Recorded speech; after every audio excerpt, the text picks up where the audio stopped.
Hello everybody, welcome to this week's episode of The County Seat. I'm your host, Chad Booth.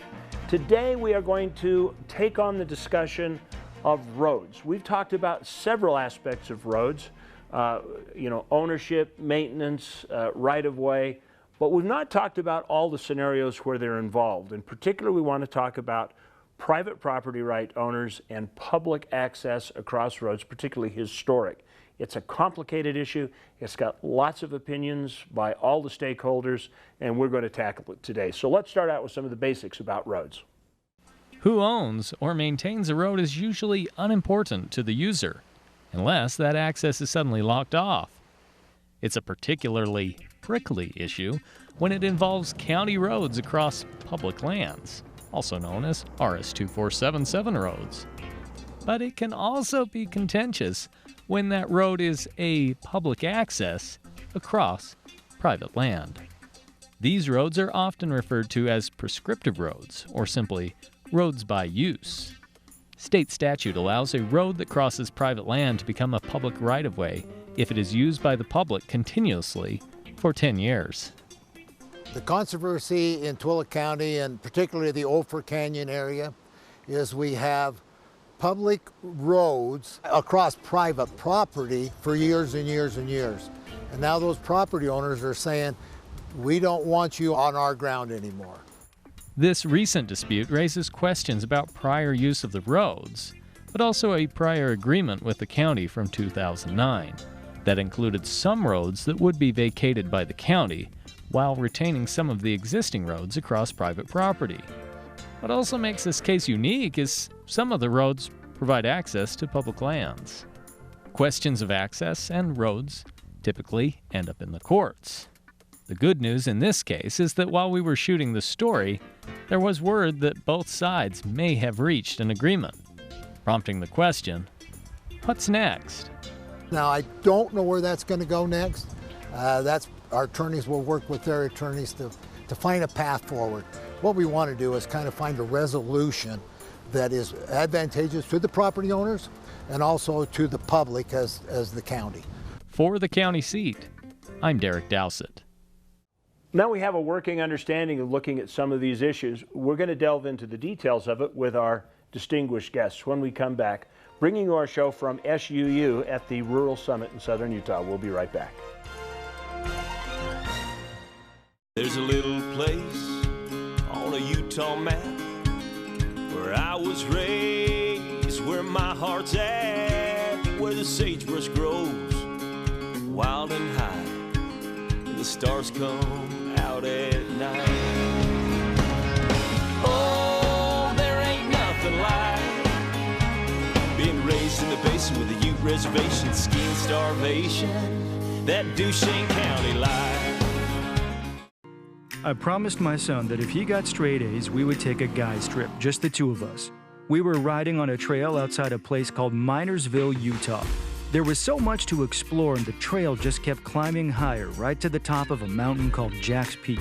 We just stood there with the whole world below us, not saying much. In fact, not a word. Later, my son turned to me and said, "I love you, Dad." Suddenly, I realized we weren't just camping, we were connecting. Tooele Valley invites you to a magical night as the Nightlights Festival returns on Saturday, September 21st. Join us for food trucks, live music, and a light show you won't forget. Visit TooeleValley.org. Tooele Valley, so much, so close. I am the light in the darkness when your loved ones are lost. I am the one who keeps the halls of justice safe for those who stand trial. I am the keeper of the jail and safety net for those who have broken the law. I am more than the enforcer of the laws. I am the protector of public safety. I am here to serve because you elected me. Learn more about the office and support your local sheriff by joining the Utah Sheriff's Association. Welcome back to the County Seat, bringing you our show from SUU with the help of SUTV, Southern Utah TV, who's helped bring this program to light today. Joining us for our conversation on roads, rights of way, and property rights, Commissioner Dean Draper from Millard County. We have Commissioner Mike Blake from Iron County and Commissioner Kendall Thomas from Tooele County in northern Utah. Thank you for taking the time at the Rural Summit to come join us for this conversation. Thank you. Thank you. Yes. So I think probably the biggest area of confusion is county roads, historic rights of way, and easements. How do these all play in together? I mean, all three of you have got different problems, but they all center around private individuals, roads, and access. We'll start at the end with you, Dean. We have people that are acquiring land for recreational purposes, or they're going to put a cabin up in the hillside, and previously no one's been there. It looks like you can just go in and do such things. Turns out you have RS 2477 roads, you have county Class B or Class D roads, and then all of a sudden there's a gate across it, and then you get a call of how come I don't have access anymore. And it's a twofold problem for people seeking access and people who now have private property they're trying to protect. And counties get caught in the middle. Legislature just passed House Bill 179 this spring, and it took effect May 14th, knowingly putting a gate or fence across a county road, an A, B, C, D, or a RS 2477 is now a Class C misdemeanor, 90 days or $750 fine. And it affects a lot of things. Then it comes and it affects infrastructure later. True. Now, Kendall, you have almost the opposite problem that you're dealing with in Tooele County with some of the road issues you've had there. This has been very controversial, and there are a lot of recreationists that aren't very happy about this. What's going on in Tooele County? The challenge we have in Tooele County is when you get out and recreate in the high altitudes up in the mountains where many of our people are from out of county, and even if you're in county, you don't know what road you're riding. Are you riding on a county road, a classified road? Are you going across private property? And that's the situation we're in right now, is we have these roads that have been open for many, many years that have prescriptive use, continuous use, and property owners are tired of people making these wildcat trails. They just ride everywhere. They leave their trash, their garbage, and the property owners are saying, no, we're not putting up with this anymore. And so the county's taken a proactive approach to say, we have two rights we have to protect. We have to protect the rights of the property owners, and the county commissioners have got to protect the rights of the public that have enjoyed these trails for 30, 40 years. And there's that fight that we're trying to maintain, is the rights of the property owners, the rights of the recreation and the public to use those roads that they've enjoyed for many years. So the challenge is they don't know what roads they're riding on many times in Tooele County. So Mike, what's happening down here in Iron County? Because you're kind of in between. Right. Yeah, well, I think here in Iron County we fit somewhere in the middle of that, and we have several different scenarios that are playing out in different parts of the county. One, we have new property owners who come in and purchase large tracts of land that have a dedicated or a designated road that has crossed that land for over 100 years. You know, in one case here in Iron County. They come in and say, well, we want our private property to be private, and so we want a gate and lock those gates and prohibit all access to our property. But you know, we have that delicate balance as well to protect the rights of the property owner, but also we need to leave that access, those public roads that the county's actually maintained for decades. Those need to be left open for public access from one point of public property to another point of public property. So when do you get to a point where historic easement becomes a legal term in in a conversation about roads and access? Is there a standard by which you say, well, there is a historic easement, whether or not you have a right-of-way or that has been used, and at some point, there's adverse possession, laws, but are there limits on right-of-way? Is there a point where a road becomes that? Because BYU used to lock up a gate every year for a couple of days where people could cut through between streets so that continuous use did not get created and create that easement. Who you directing? Anybody that wants to. You guys just talk amongst each other.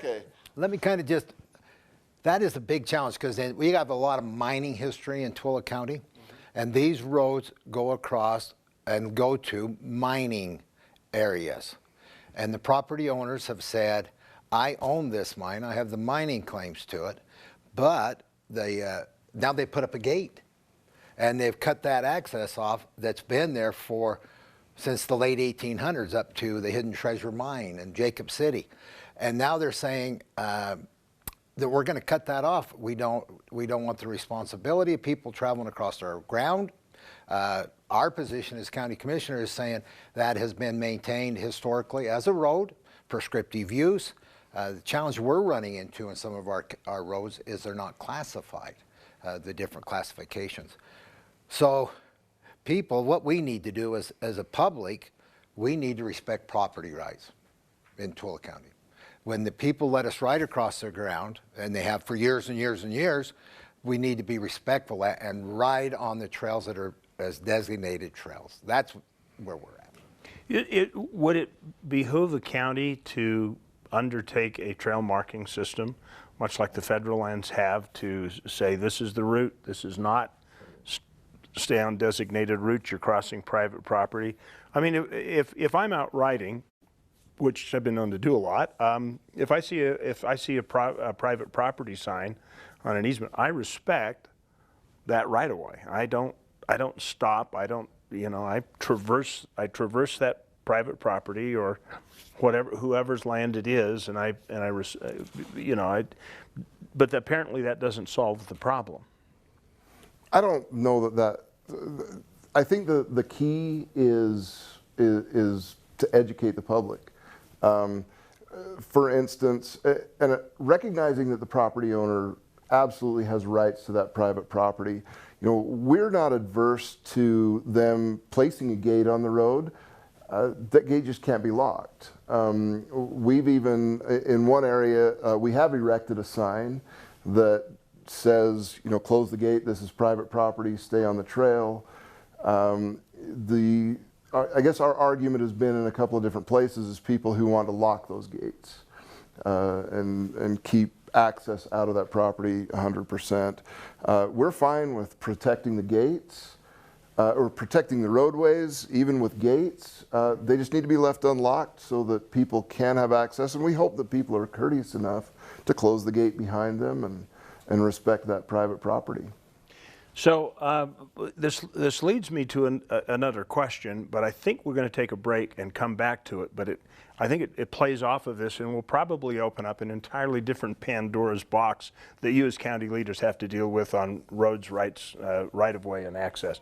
We'll be right back on the county seat, coming to you from SUU in Cedar City, Utah. We'll be right back.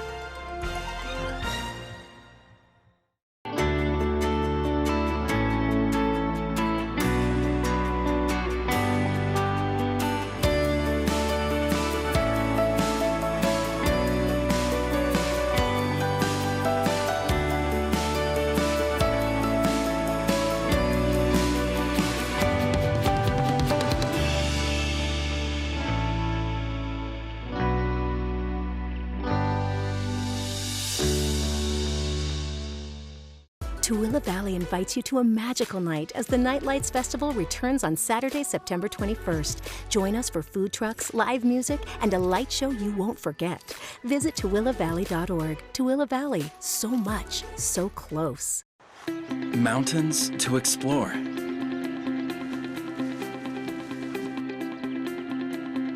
Adventure to be had.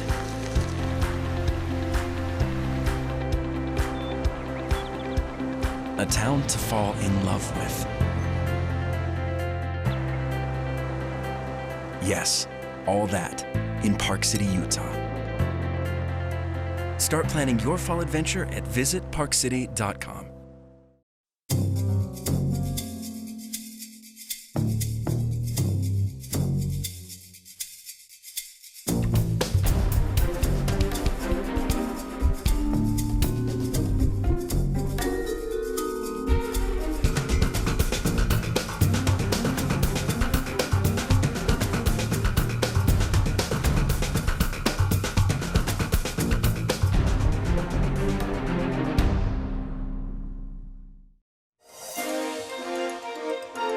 Welcome back to the County Seat, coming to you from SUU with the help of the TV station here on campus to bring you this episode of the County Seat.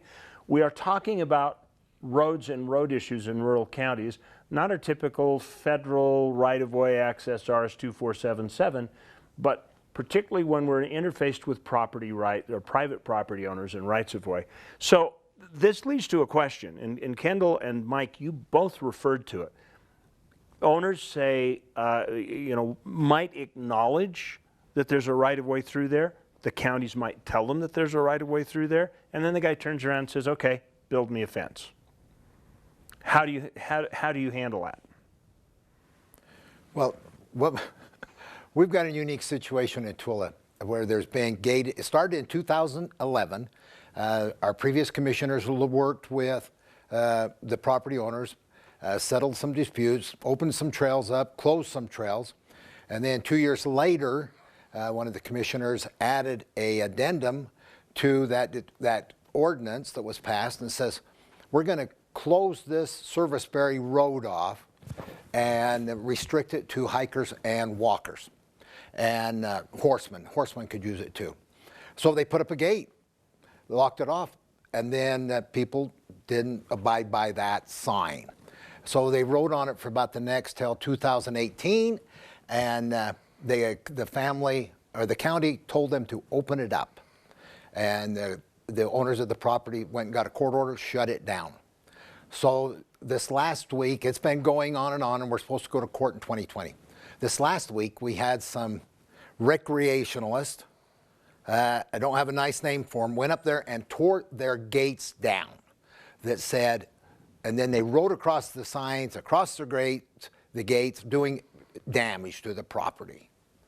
So it becomes an issue for us as how do we respect when people say they put up gates or they want us to put up gates, how do we deal with that kind of issue with the public? The public has to get on board and respect the rights of that property owner. Otherwise, property owners are going to continue to close their property down to recreationists, to hunting, to all kinds of aspects of the outdoors. So how do you handle that issue, that dilemma, where you've got somebody that's got, 20, 30, 40, 50 acres, and they want to shut their 20 acres of heaven off, but the guy that's on the other side of them will lose access to his property or public or BLM or Forest Service lands.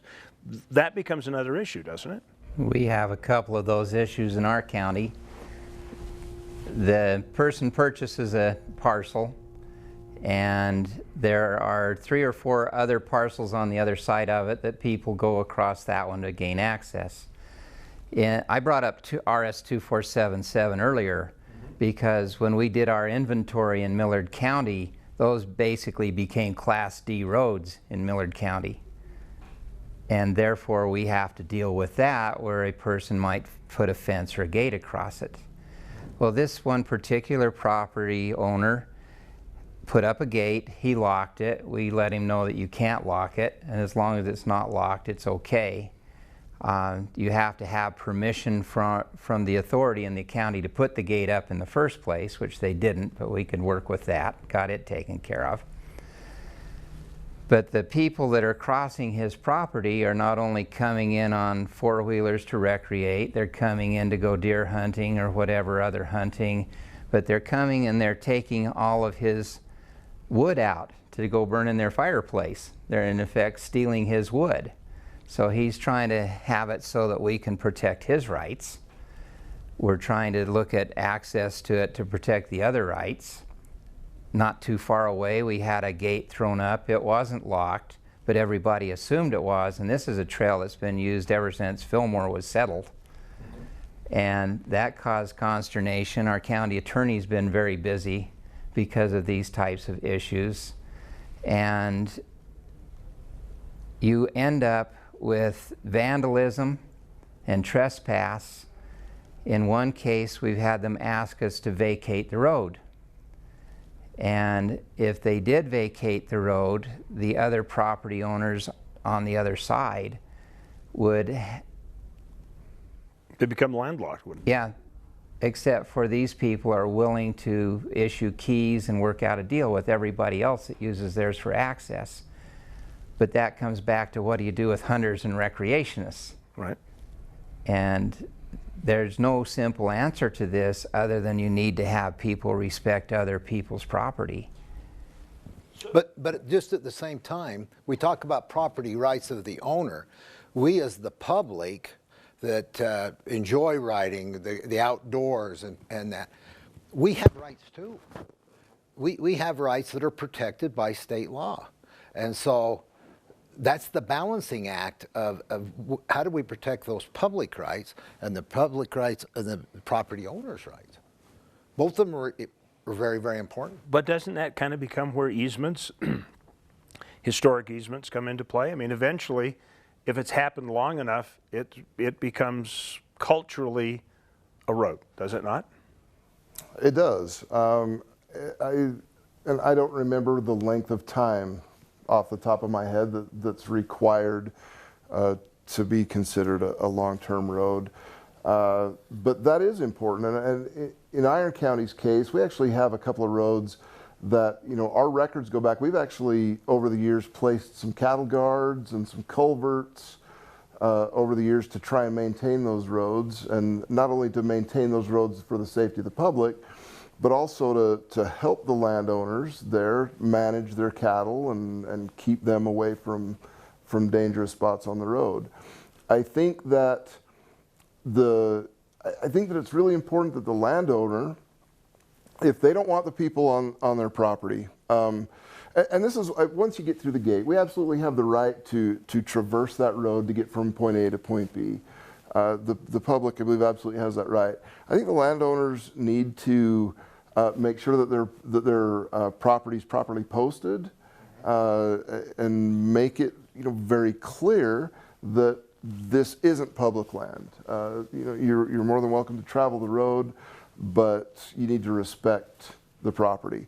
And on the flip side, if you are having these issues with property damage, tearing down gates, tearing down fences, cutting wood, or basically stealing, I think the law enforcement community has to be really proactive in that too. And I think once the word gets out and once you focus on that problem for a little while, hopefully it's going to take care of itself. The one thing that we've lacked in Tooele County is we don't communicate with the property owners in these areas that are popular to go riding. And you alluded to it earlier about signage and marking, and Mike, you brought up a great point. I would be willing in Tooele County as a commissioner to assist the property owners in placement of those signs, help paying for those signs, because I don't want to burden the property owner with any additional costs for what I perceive as the public enjoying riding across their property. So I think that's something we could do, is we could communicate better with the property owners. We've burned through our 18 minutes, gentlemen, and I did have one more question. We've got to take a quick break and come back immediately for final thoughts. We'll be right back on the county seat. When you look at the number of disasters in the U.S., chances are every area will deal with some kind of emergency in the next decade. And between school, sports, and social lives, chances are you won't be with your kids when it happens.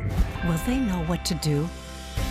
Ready.gov/kids has the educational tools and information to make the conversation easy. When the time comes, chances are they'll feel prepared, not scared. So talk with your family today. I moved to Beaver, Utah from Kansas City, Kansas, specifically for this store. I got to help out with the grand opening, and I was really moved by how much the store, this brand, and these cheese products are loved.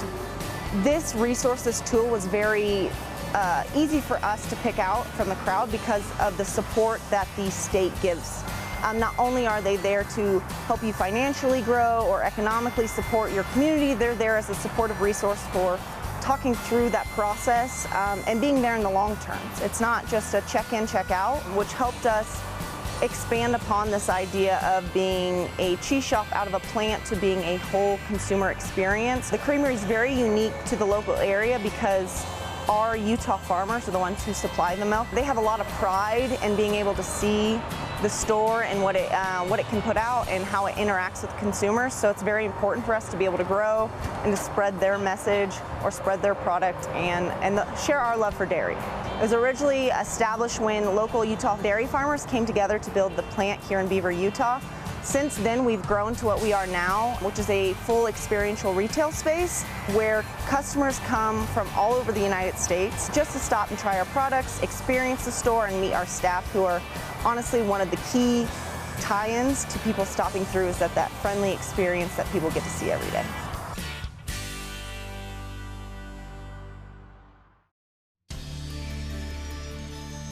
Welcome back to the county seat. We are talking about roads. I'm going to throw one last question out there, guys. Please be really brief because we are pushing the time clock here. But the question, there's still an area not touched. People come in, they develop property, they do or don't get a permit to build something, they build a road, and then as soon as they get it built, they come back and say, okay, county, I want you to take over this road. How much burden does that place on the county? A ton.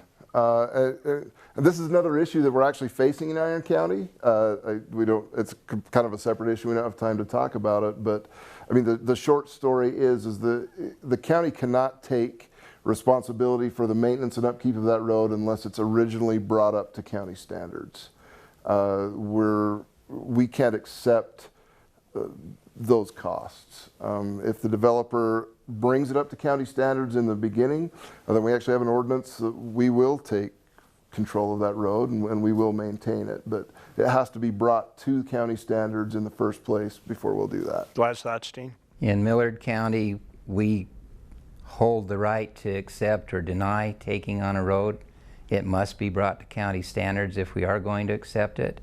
But that brings school buses and snow plows and maintenance, and in some cases the county simply does not want that road.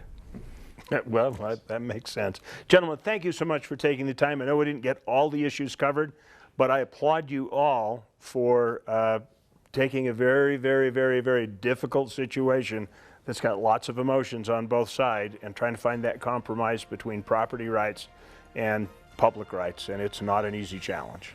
So thank you for joining us. Thank you for inviting us into your homes. This is a good conversation. We hope that you will share it with your friends. And you know what, if you don't want to miss any of the topics we talk about, because we got a lot of information that shows up on the county seat, why don't you follow us on Facebook and YouTube, and we'll see you next week on the county seat.